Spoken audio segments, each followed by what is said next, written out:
Hoje temos a palavra da primeira metade do Salmo 45.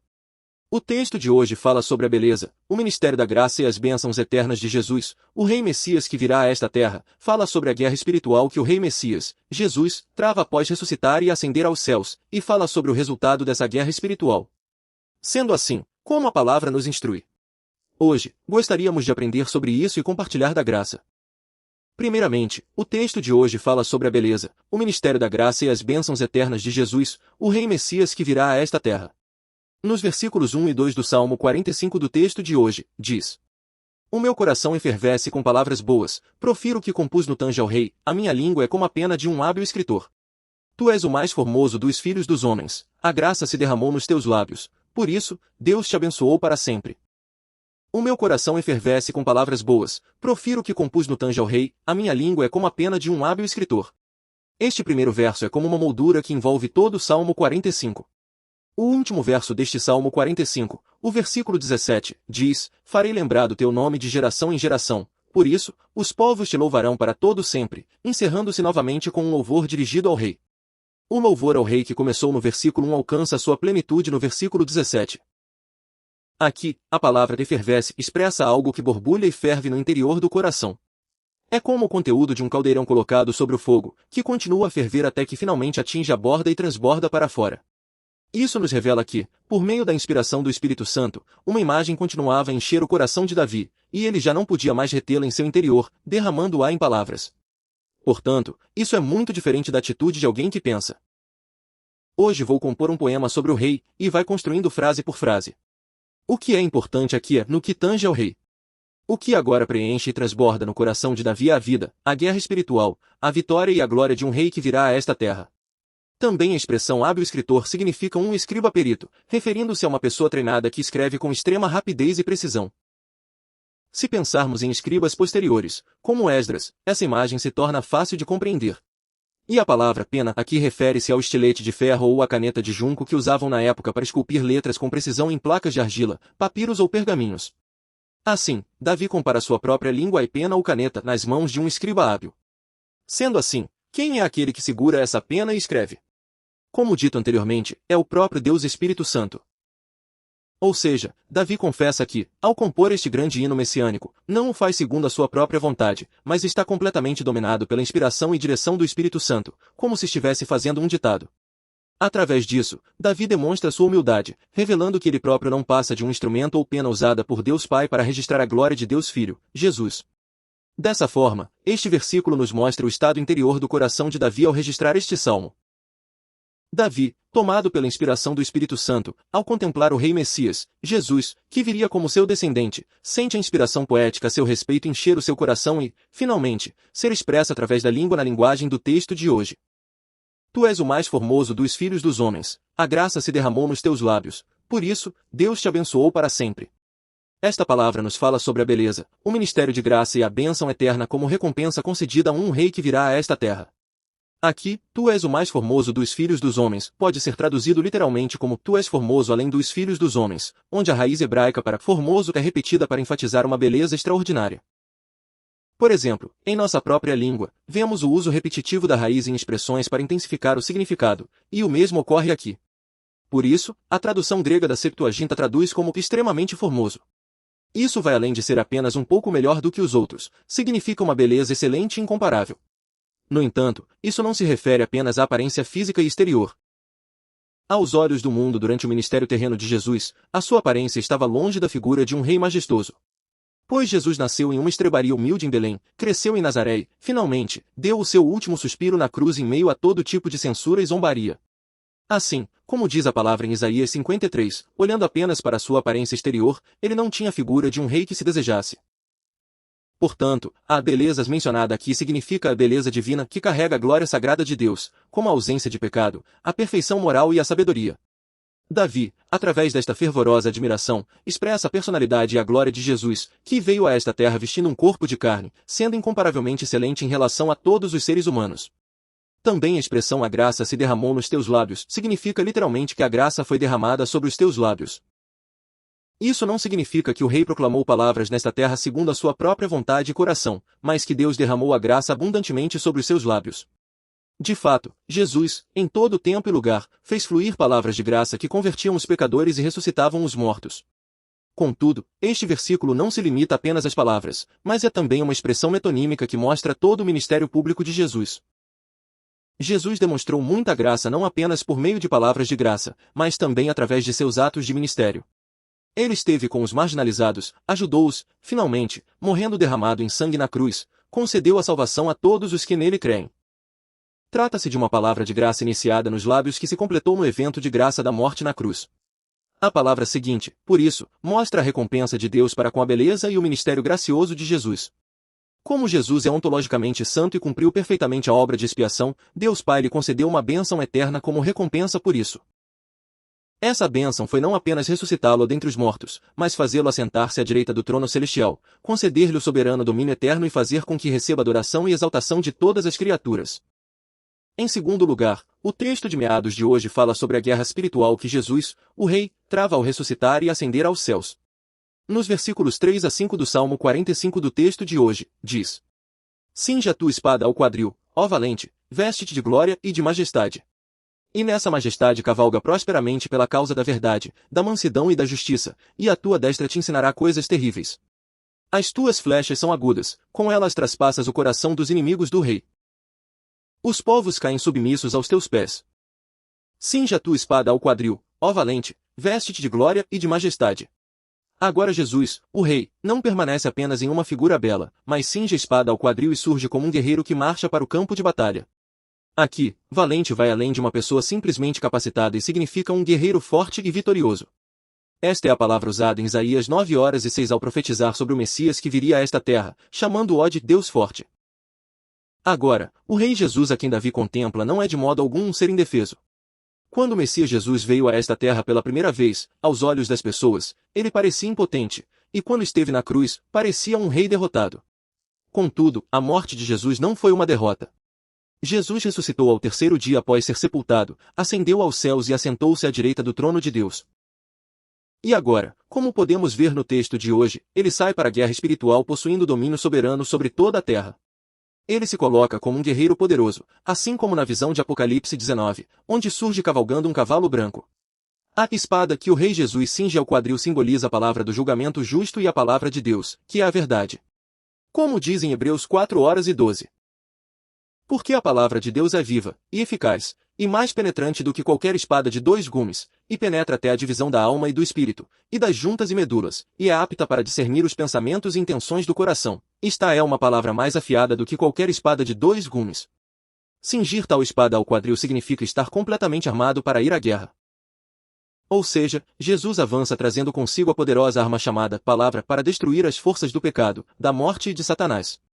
Também glória e majestade daqui significam a glória e a honra de Deus Filho, e veste significa envolver todo o corpo com essa glória e majestade como se fosse uma vestimenta. Jesus não apenas cingiu uma espada afiada, mas sai para a batalha vestido com a vestimenta de poder da glória e majestade divinas. Reiterando, o Rei Jesus lutará não apenas com a espada, mas com a glória, majestade e poder reais. Assim como em Gênesis 1, quando ele ordenou, haja luz, e a luz passou a existir. Agora, quando o Rei Messias, Jesus, ordenar, as forças do pecado, da morte de Satanás serão despedaçadas, os corações insensíveis, obstinados e rebeldes se transformarão em corações quebrantados, os mortos ressuscitarão e serão transferidos da morte para a vida. Em última análise, esta palavra nos mostra que a luta do Rei Jesus não é uma luta contra a carne e o sangue, mas uma guerra espiritual. Além disso, proclama que Jesus, vestido de uma glória e majestade santas incomparáveis a qualquer rei deste mundo, vencerá perfeitamente nesta guerra. E nessa majestade cavalga prosperamente pela causa da verdade, da mansidão e da justiça, e a tua destra te ensinará coisas terríveis. Esta palavra revela o propósito pelo qual o Rei Jesus realiza a guerra espiritual.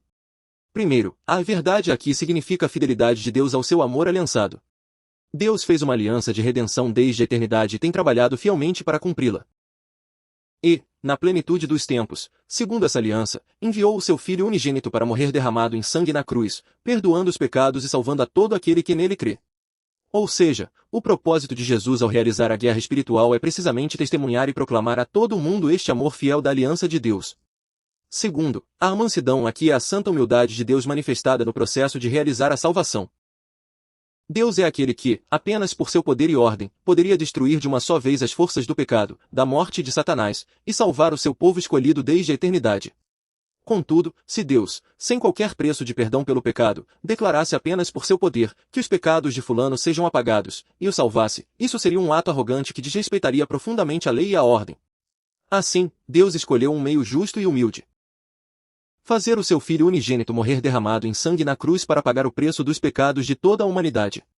A guerra espiritual de Jesus visa justamente manifestar e exaltar essa humildade e mansidão de Deus em todo o mundo.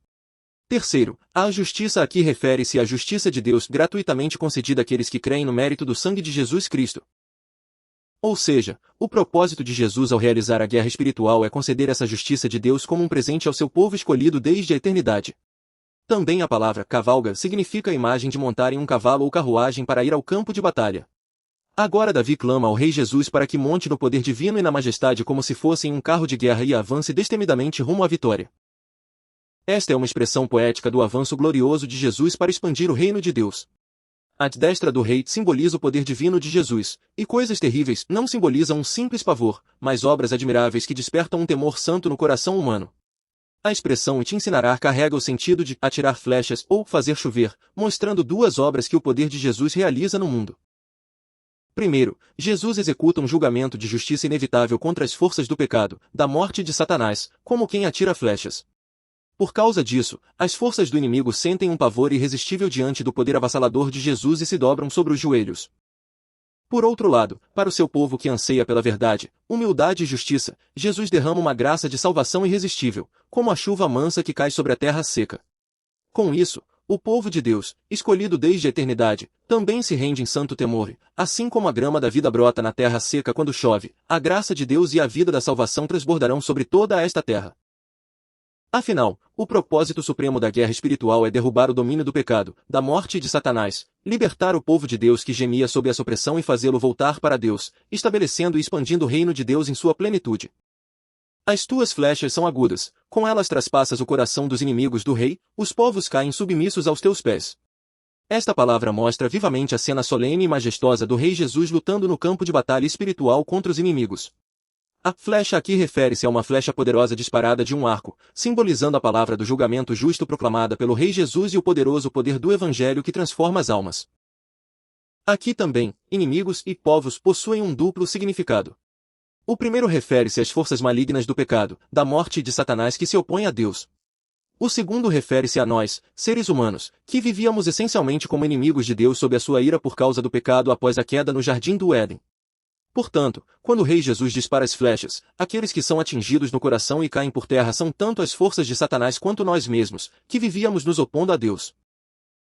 E a palavra coração, órgão do coração, aqui, embora signifique literalmente o coração físico, no sentido bíblico simboliza o interior mais profundo do ser humano, o centro dos pensamentos, da vontade e da alma.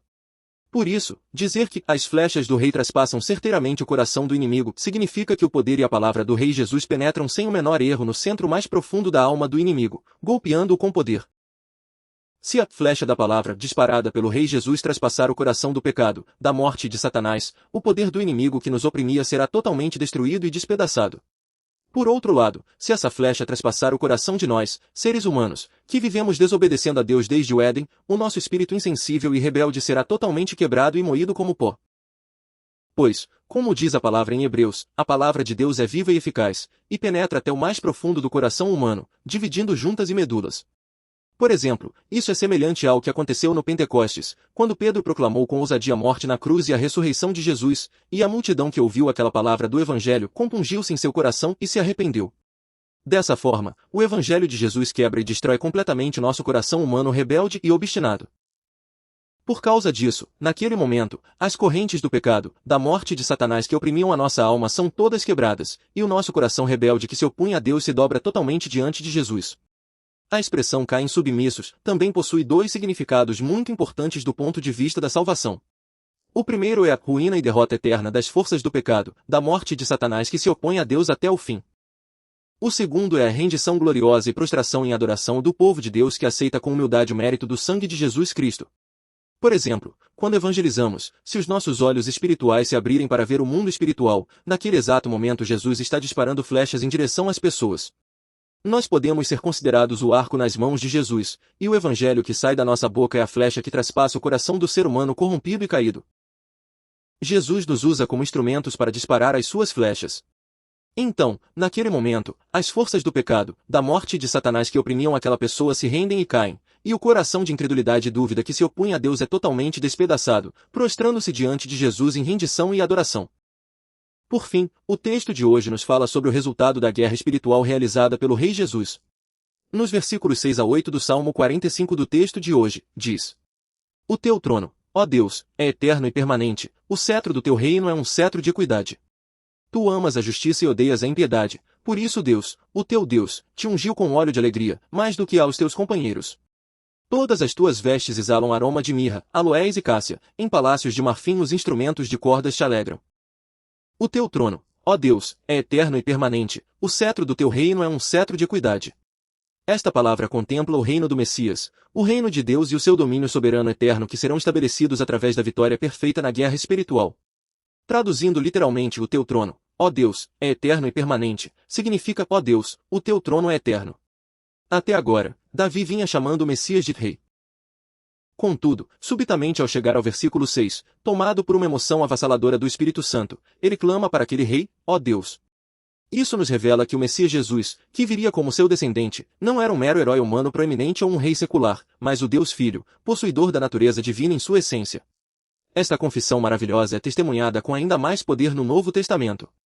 Hebreus 1:8 diz: Mas, do Filho, diz, ó Deus, o teu trono é por termo de um século. Citando diretamente este versículo, o que prova claramente que Jesus é o próprio Deus profetizado no Antigo Testamento. Aqui, o teu trono simboliza a autoridade absoluta e o direito de governo do rei, e de eterno e permanente significa o tempo infinito do eterno ao eterno, sem início nem fim. Os reis deste mundo, por mais que alcancem grandes vitórias em guerras poderosas e estabeleçam nações esplêndidas, o seu trono e o seu direito de governo acabam chegando ao fim com o passar do tempo. Até mesmo a própria dinastia de Davi ruiu com a invasão da Babilônia em 586 a.C. Contudo, o reino de Deus estabelecido pelo rei Jesus jamais ruirá. Aquele trono jamais mudará e o seu domínio jamais decairá. Somente o reino de Deus não é destruído nem sofre mudança de soberania como os impérios deste mundo, mas é um reino glorioso que permanece perpetuamente de eternidade a eternidade.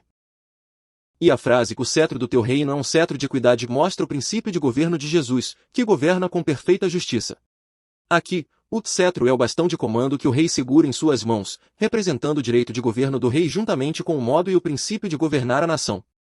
Assim, o princípio de governo com o qual Jesus rege o reino de Deus é precisamente a equidade, justiça.